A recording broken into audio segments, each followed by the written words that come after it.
fracture point. Remember, we spent the time to make the rebar bend and give us this negative space in here.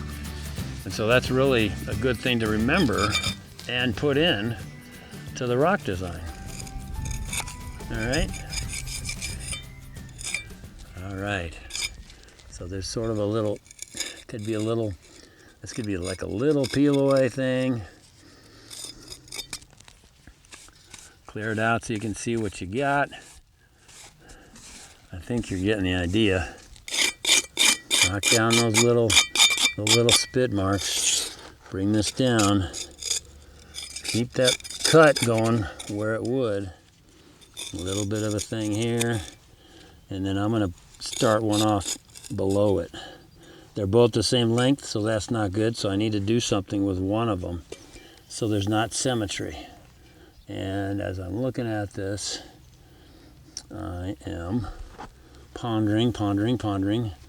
I think so there's a narrowing and a fattening up. I like that.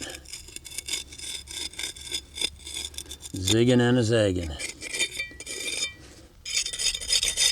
Getting a little edge there. All right, I'm getting into the details. You can split stuff. Have another fracture line or fault line.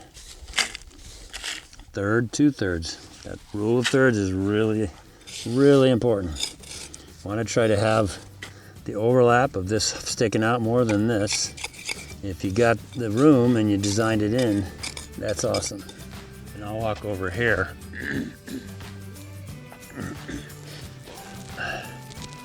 So this rock is not done, but it's getting there. Really like these layers, onion peels, that are really cool.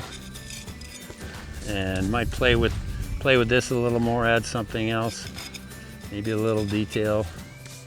But you get the idea. It's tricky to not put too many cracks in. But